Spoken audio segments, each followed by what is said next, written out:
everybody. Welcome back to the conversation series. I am thrilled today to have Christin King here with us today, and I'm going to let her just jump in and introduce herself and who she is. Awesome. Hi, thank you so much for having me, Danielle. So my name is Christin King, as you said. I go by CK in the industry, and I own CK Creations, which is a one-stop design shop. So I specialize in small business branding, full service wedding invitation design and calligraphy, art-based products, illustration, watercolor, and murals. So, and you're a fellow Wolfpack. I am. I love Go Pack.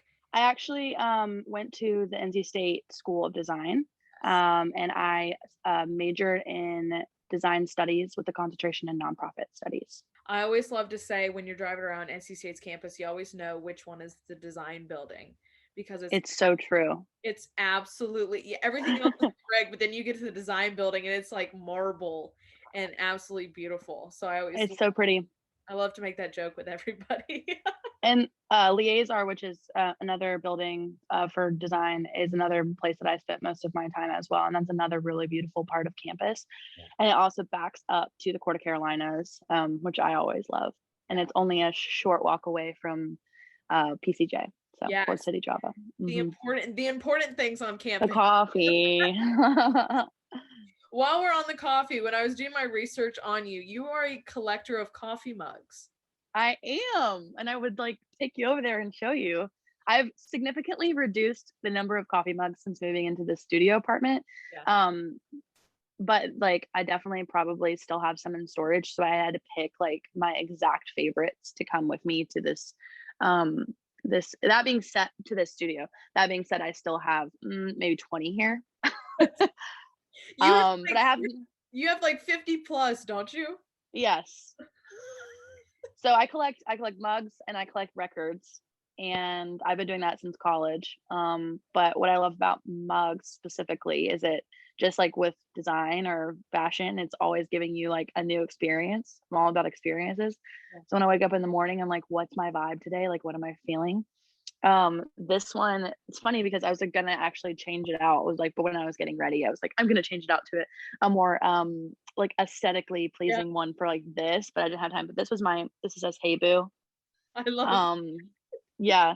This is so I have like 2 sets of like his and hers coffee mugs for whenever Boo Thing comes over. And this is his. But when I like use it whenever he's not here because it makes me think of him. So there you go. Yeah. Diving into CK Creations, when did you what is your business story? When did you open? How did you come to being CK Creations? Yes. So there's actually there's like 2 stories that I tell. There's the long version. So the funny thing about like CK Creations and the name and everything is like I actually started it in high school. Very cool. And I started it, that's the long version, and I'll tell that part of it really quickly.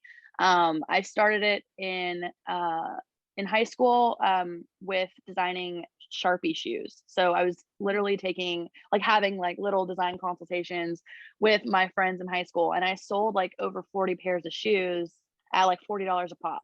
And I was like just doing it for fun, but I had so much fun like, curating like specifically what they wanted with their shoes and their color scheme and their favorite things and all of that. I mean, maybe like a Harry Potter themed shoe. Like we did a lot of really fun stuff with it. And then when I got to college, not as many people wanted Sharpie shoes anymore.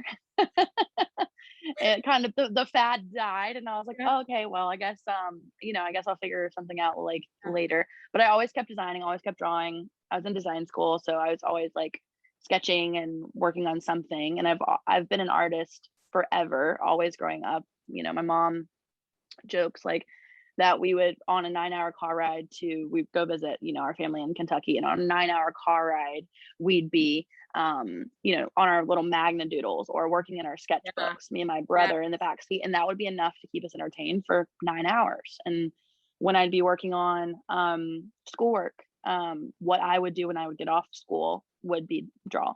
That'd be my favorite thing to do, would be just to sketch to, decompress and let out some of that creativity.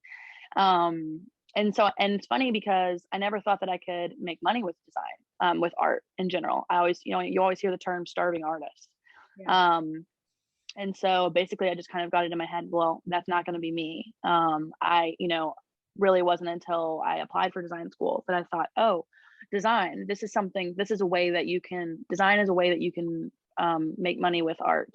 Um, and that's a really, obviously that's important to me, but also making art attainable for everyone is really important for me. So kind of bringing that highbrow down to the people, Yeah. and that was something that was really important. But so the second part of the story is that I started CK Creations with $800 in my bank account, and I really just went for it. I was interviewing. I also worked at the marketing department on NC State's campus, Okay. and I was doing a lot of branding, which was really cool. I learned the design programs during that marketing experience. I got to rebrand their social media. I got to do calligraphy signs for their events on campus, the chalkboard signs. Yeah. And I got to do all these really fun, different themed events, which now, like when I look back on it, all of those things really, led me to here because I got to cultivate all of my skills, and then I got to turn that inward and focus on CK Creations as a brand. Right. But I interviewed and I was applying for all these corporate jobs, and I was getting all these closed doors. Nobody, they would interview me and they'd say, hey, we think you're really talented. Like, we love this calligraphy that you're doing, but we just don't think that you have enough experience or that you're the right fit for our company. And Right. now I take that as such a positive thing because it's true. Like, I really don't fit into the mold of corporate at all. Yeah. And with CK Creations, I get to make my own schedule. And that's really beneficial. But I just took that as a blessing, and I was like, you know what, like I feel like that's someone telling me, like the universe, God, whoever, that I need to focus on what it is that I truly want, which has always been to work for myself and to kind of, take this forward. And it wasn't something back then, actually, like my friends in design school kind of almost laughed at me, and they were almost like when I told them when I was in design school, it's like, yeah, I actually just like, I'm doing design because I love it and I want to learn more, but I truly believe that I'm supposed to like work for myself, and I'm supposed to like, work for myself, like raise a family. Like, I want it to integrate into my life, not the other way around. And it's just so funny how far, like looking back, like how far it's taken me, and just that simple idea that I wanted to be out on my own and doing what I love. And so, yeah, so I started that. I left marketing in December of 2016. Okay. January of 2017 is kind of when I say that CK Creation started. Okay. Very cool. You've got that entrepreneurial drive in you. Thank you. Not a whole I'll lot. take it as a compliment. Yeah, not a whole lot of people like have that. That's the thing I love about small and local business owners is that everybody has that entrepreneurial drive where you love to just create and work on your time and in your own space. Absolutely. Yeah. And that gets hard with clients and client relations, and being bogged down by logistics. That's another like thing that people don't really realize when they're thinking about entrepreneurs. Like, they see all the life of like glamour and, oh, she gets to work for herself, oh, she gets to like create beautiful things, but like there are so many moving parts there. And I love the Instagram reel where they do Full House and they show all the cast of characters for the entrepreneurs, because that's the absolute truth. Like, hi, I'm social media, hi, I'm billing, hi, I am CEO. So just all these like hats that we wear all the time. And most of the time, that is what I love about it. Most of the time, I always say that what I love most about my job is that I get to wake up every day, and every day is a new day. Yeah. Absolutely. Monday I was at the community dinner for a styled shoot that we had worked on for weddings. Earlier this week, I was in talks with a new branding project coming to Morgan Street Food Hall. Can't really disclose what's going there yet, but something exciting is happening. And today I'm having coffee with you and talking with you. So it's just it's really beautiful. There are a lot of really beautiful parts to Yeah. being an entrepreneur as well. Yeah, absolutely. And so for all of your products and on your website, you do prints, you have stickers, keychains, magnets, you have these beautiful watercolors, you do a lot with weddings. One of the Mhm. things that I love is your support small NCTs that you have brought, you have restocked of now again. Mhm. But you have turned these things into very customizable, very like bright, very happy, but it also represents North Carolina. Um, Mhm. are you like, what does it feel like to bring that North Carolina spirit to your products? That's a great question. So I'm actually a Raleigh local. I was Yeah. born and raised in Raleigh. North Carolina, Raleigh has definitely always been home to me. And I grew up less than 10 minutes from downtown. And I got to kind of really watch Raleigh grow up. The only time that I wasn't living here, there were two times I wasn't living here. We moved to Zebulon, which is Okay. only, so I think that was my it was going I was going into high school, Okay. like finishing middle school, going into high school. And we moved out there for 4 years, and then I was like, I'm coming right back here for school. I was not happy to leave. But and the second time when I studied abroad, I lived in Italy for 2 months, which was really cool. Very cool. Which I would absolutely live in Europe again, Oh yeah. 100%. Yeah. Um, and but Raleigh has been such a home to me, and it's so amazing. It's like all the things that I have always wanted Raleigh to be, it's becoming. All of the things that are important to me and that I'm passionate about. Local businesses, supporting local artists, makers, Yeah. this community of people surrounding and supporting local. Um, all these really cool restaurants and eateries popping up. Also I'm so anti-chain. I really, I think it's because I know how hard that small businesses work for everything that they have, and so it just makes it. I'm trying to support local, at least 90% of the time, because I just really understand the value of that, and so for me, it was a no-brainer creating these locally themed, locally inspired products, because I knew that I was passionate about my city and where I live in my place, and I knew that everybody else was passionate about it as well. And I think it was almost like I put it on people. I was like, I want you to be passionate about where you are and where you live, um, and then also, yes, I have other art pieces Yeah. that are inspired by various different things. But another one of my mottos is design happy. Like I always like wanted it to be this very bright, welcoming, loving, exuding like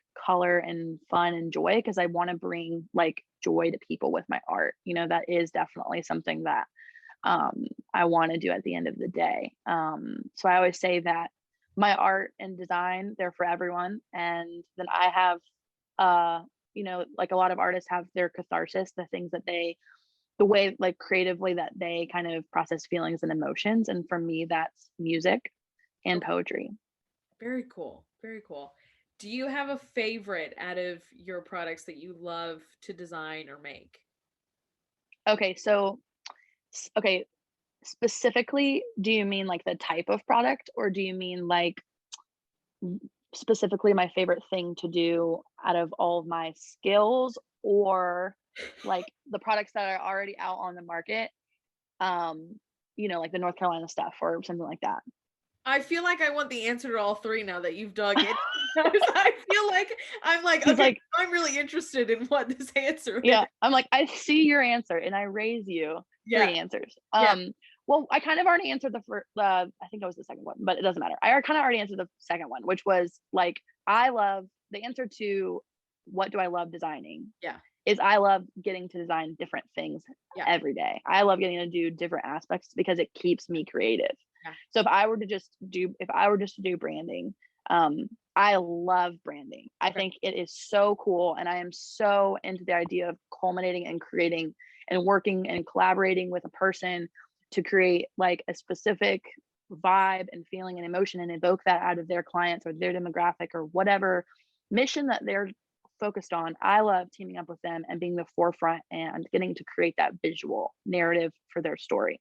So at the end of the day, end all be all, my favorite thing to do with anything is storytelling, Okay. because I believe that storytelling is a very vital part of art and design. Um, and but that's, I mean, that at the end of the day, also like branding is so fun, but I love getting to do illustration. I love getting to work with my hands and do watercolor.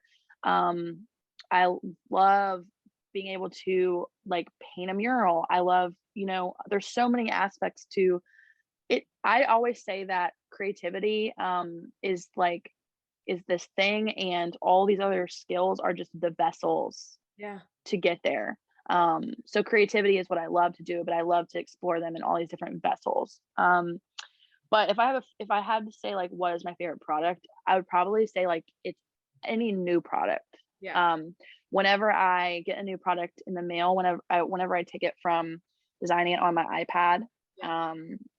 to then seeing a proof of it, to then seeing it physically, tangibly in my hands, that's my favorite part. And so I think it's always the new products that I come out with that I'm always most excited about, because I've seen it. I love watching it go from art to product. And just talking full circle here, I think that was something that I really loved about the Sharpie shoes, Yeah. was because it was a ready-made art product, and it was also custom. So that's something that has always been a part of the CK Creations business model, is how can we service clients? How can we service multiple different types of clients? Whether it be someone just picking up a beautiful art piece, a locally inspired art piece, someone getting a custom artwork, watercolor, whatever it is, illustration, whatever it is that they need for what they're working on, whether it be, or they're gifting, or they're getting married, or they're starting a business. We want to be involved in an art and design way in every aspect of their life. Yeah. So that's really like the business model, is that we want people to keep coming back to us for whatever it is that they need, and think of us first as their one-stop design shop. Yeah. I love having another Raleigh native. There aren't too many people around here who are like true Raleigh natives who have lived here their entire It's life. true. So I It's love very true. having another Raleigh native to talk to. Um, Being in Raleigh, I think is incredible because there are so many small and local businesses that are open, especially in downtown Raleigh, but also all over the Triangle. Being a part of this community, what has it been like for you? I have been really fortunate to feel like I was kind of on this trailblazing side. I was on the side, and as hard as it was, like I was telling you earlier before we got started, the ups and downs and learning things and navigating, and figuring it out, and juggling like finances and all that stuff. It was so worth it for me, because now I was a part of the first round of makers, the first round of design and local businesses and all of that kind of, I want to say, like, kind of started the snowball. Yeah. Um, so I'm really fortunate for that, because I feel like my connections, I'm feel very, very blessed for the connections I have now, and the relationships that I've formed in the community. But in general, the community of people, specifically the maker community, is so fun, Yeah. because they're, and I found this out really early on. I have a mentor, that unofficial mentor. She owns Windblown Jewelry, Yeah. and her name's Rachel, and I look up to her so much, because I always say that, like, it doesn't matter what it is that you create or what it is that you do, especially if you're a small business, but if you're a maker, it's going to be you're going to lead a similar life, to your other fellow makers, but you can learn so much from them, because they're all kind of doing the same thing. They're all trailblazing and finding their way and figuring out and making it work, and it's oftentimes by the seat of their pants, and it's a lot of fun. And so my favorite thing about the maker community is like finding camaraderie with them, finding camaraderie with this alternative lifestyle that I live, versus the typical 9 to 5. So, and then also being completely inspired by them. So I another really big important thing to me is collaboration. I always derive inspiration from the people that I work with, whether it be a client or a maker. So I'm always itching and looking for ways to collaborate with other people and kind of think outside the box. And I'm fortunate enough that they are always for it. Yeah. My maker friends are always like, okay, Kristen, like, let's go down this, let's go down this rabbit hole Yeah. with you. Let's explore this idea. And I get to do a lot of really fun projects, and I'm just really thankful for the support of the community that we have. Everyone is here to support each other. And another thing that I really love, is like when we're at markets, we'll give each other discounts, or we'll even, swap products back and forth. And that's really fun because you get to not only like, have your product out there and have exposure, but you get to try all these different new products and support local. Yeah. And, you get to really put your money where your mouth is. Yeah. And one of my favorite statistics that I always tell people at markets is that 70% of the money that you spend locally will go right back into the community. Yeah. Yeah. So what I love is that when I'm on Instagram and I follow a bunch of accounts like yourself and other creators and makers, is that I'll see everybody tag each other and everybody trying each other's products, and it's so cool because it creates this chain where you're like, okay, I can go here and get this, and I can go here and get this. So it's so cool just to see it all come to fruition, really. Yeah. So really quickly, actually, I just remembered these are local. Yeah. These are a clay jewelry artist, and her name is, oh shoot, Caitlin. Okay, that is other thing. Everyone knows each other in the business. That's why I told you, like, at the start, like, everyone knows each other in the business as their business name and their Instagram handle. Like, we don't say like each other's names, even at markets. Like, they'll be like, CK is over there. Like, they'll just say like, Yeah. and they shorten it because that is those are my initials. But even it actually started in marketing. Like, people in marketing would just call me CK and they wouldn't call me like Kristen. So when I hear Kristen, I'm like, oh, like I'm in trouble, or there was somebody very close to me that's calling my name. But they anyways, so like shop Bofem, like we just call her Bofem. Like, we're like, oh, like, get Bofem to do this, blah, blah, blah. And so immediately I was gonna say her business name first. And then I was like, wait, let me think of her actual name. But her business name is X's and O's. Okay. So she actually makes jewelry, like makes earrings inspired by like people's exes. So she names them after the name. Yes, it's so funny. So she names them, after people's exes, which is really funny. That is awesome. Yeah. What is your dream goal? Do you want to have a storefront? How do you want to operate in the future? That is a great question. Storefront, yes. Let's do that. Yes. My merch collection and incorporating my line of products into local stores. So we are actually up to 5 stores now. Very cool. Locally, in different capacities, and we can talk about kind of the different structures and how that works. But big stores. So I know that I just talked all about how important local is, but an ultimate dream of mine would be to partner with Anthropology to, be the rifle paper company of Raleigh, to be able to take my art collections and put them into fabrics, put them into, I don't know, partner with Joanna Gaines, like do a whole like print collection with Joanna Gaines, and ultimately like get into Target. Like that would be something that would be really, really cool and amazing for me. Another, it's funny because, that we're getting to do this, and I'm really excited about this because another really big goal of mine since high school has always been to continue public speaking engagements. So this is public speaking on a small level. We're talking one-on-one, but how many people are going to view this, we don't know. It could pop off, but but I was design council president. I was student body president in high school, and I was design council president in college, which was really cool. And I got to do the commencement speech. for 2 years in a row at their graduation. So that was like 5,000 people. Yeah. It was a significant amount. Now we would look at that and be like, oh my gosh, like COVID, like I can't believe that there were that many people in the room. But I would love to continue um, to mentor other entrepreneurs, to continue to work with other makers and small businesses in the area, or even, whoever's watching. Yeah. It could be someone in Alaska. Who knows? Yeah. So I'd love to continue the mentorship process. I would love to do public speaking engagements, sit on panels. The sky's the limit for sure.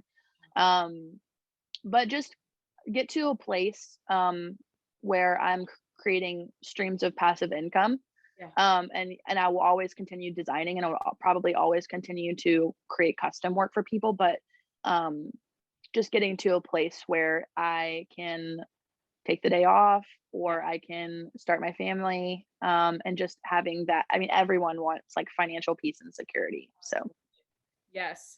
And when you say Joanna Gaines, I like got goosebumps. One of my like bucket list things and huge manifestation is to be able to talk to her and Chip and kind of like be able to sit down with them and talk to them, just because what incredible minds those two are together. yeah, And it's, I and mean, they are the like primo uno oh my, entrepreneur yeah, couple.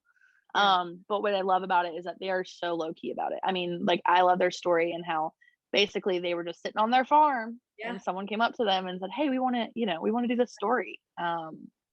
So that they are a prime example too of just like how far you can take like entrepreneurship, how far you can take a brand, how many things you can do with a brand, and just like you said, like if you allow yourself to do that and move forward, then like it will happen for you.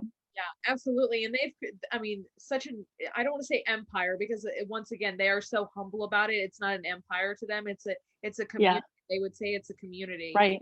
but they've created the Magnolia Network now, and they're having so many different creators and people who are on there that you can go watch them. But they're also on YouTube, and you watch it, and they're like, Joanna's wearing jeans and chacos every day, and I'm like, that is ultimate, like just chill, and you are loving the life that you are leading. And I think that's Right. so important for all of for all of us to kind of It's look at. so it's so important. There's something else I was gonna say that I thought of when you were talking, and I can't remember what it was now. Yeah. Yeah. About her. Yeah, they're incredible. And I Oh, love, go ahead. I know what it was. Go ahead. I was just gonna okay. So on a small scale level, um, a local goal that I have has always been to design a can for Trophy. Oh, yes. I got close last year. I did that local sketch series on my Instagram, Yeah. and we were in talks a little bit for the thank you card. So they haven't moved forward with the thank you card yet, but I definitely think it would be something I could revisit with them. Yeah.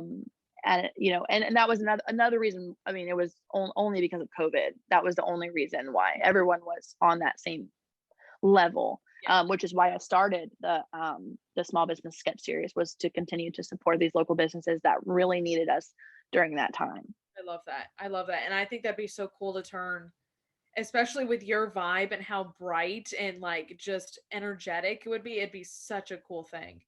I think we could take that direction with it. I also think we could just do a really like black and white like Yeah. sketch Yeah. can, because I think that would be so artistic Yeah. and so minimal, and you don't see a lot of just black and white sketch cans. Like I mean, I don't like, so it would be really cool to like then take the trophy and then do like the sketch of like their, anything like their brewery or all their locations and put Right. it on there. Yeah. And also have it be like a very like locally inspired beer. Like I want to take it to that level where I have like almost a hand in like creating, or just be in the know, or like, hey, like we're coming out with this like locally inspired.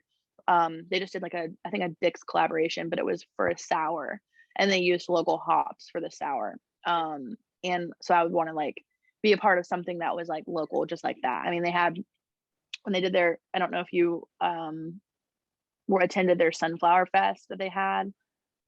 Yeah. So fun. Yeah. Oh my gosh, I hope that comes back this year. Um, but they did like a local like collaborative with Dick's Park because they're right there, and they had like a sunflower Yeah. themed beer, and like that would have been, I was like, man, like, and I was like sitting at their brewery talking to the bartender being like, I missed the bar on, like, I missed the mark on that, like, where, how do I get in on Right. designing their sunflower can? Like, I am so here for that. Yeah, that'd be fantastic. And it's so funny. It's so funny while I was sitting here and we were talking about your public speaking and how you want to do that and panels. I'm sitting here and I don't know if you've ever heard of Create and Cultivate with Jacqueline. I was actually thinking about them too. Yeah, and she created this whole thing, but it'd be so cool to do like a Raleigh version of it and have it just be a ton of local and set up a ton of booths and people to just come in and explore and walk around, but also have these panels with people like yourself and other makers and just kind of Hmm. really delve into what it's like in being a small and local business owner. I like that idea a lot, actually. The closest thing that I've attended that was like that locally, but it wasn't. It was a chain of events. It was the women's empowerment seminar. Okay, I okay. think I attended that like right before COVID last year. Yeah. Yeah. Um, or even it might have even been the year before. But it was like it was a panel that they had invited some locals, but the businesses that were attending or that were like boothed, like I didn't recognize any of them except for one plastic surgery like company that's in Raleigh. So I totally agree. Like I think a partnership, I think like what you're saying, like large scale, a Yeah. partnership where you can have these local makers having their booths and having their products, and then but you can also talk to them, and not even only on a selling level, they'll sit on a panel and they'll tell you their story, because when you're at a market you only get so much time to be able to talk to each individual person, and it's, that's your job is to talk to them and tell them who you are in a short elevator pitch, Yeah. and so that they will want to engage with you and buy your product. Yeah. But there's only a specific amount of time that you can spend talking to a client, because that other are going to be other people coming Right. into your booth. Right. And what I love and what I've learned a lot is that talking with more people like yourself, there are so Oh. many people, there are so many different stories, and I think each story is super super valuable and needs to be heard because in some level it speaks to other people that are out there. Your story Hmm. might connect with certain people, and then somebody at another owner might connect with somebody else. So I think it's so Right. important just to be able to tell those stories. I agree. Thank you so much for having me. I really appreciate everything Absolutely. for today. And this has honestly been so fun to just sit down and chat, and get to talk to you too as well. Yeah, and I thank you so much, Kristen. I'll say CK. Thank you, CK, for being here. I appreciate it so Yeah, much. And all of CK stuff is gonna be linked down below so you know where to find her and where to get some of her amazing products. But as always, thank you guys for watching, and I will see you guys back here next time. Bye y'all.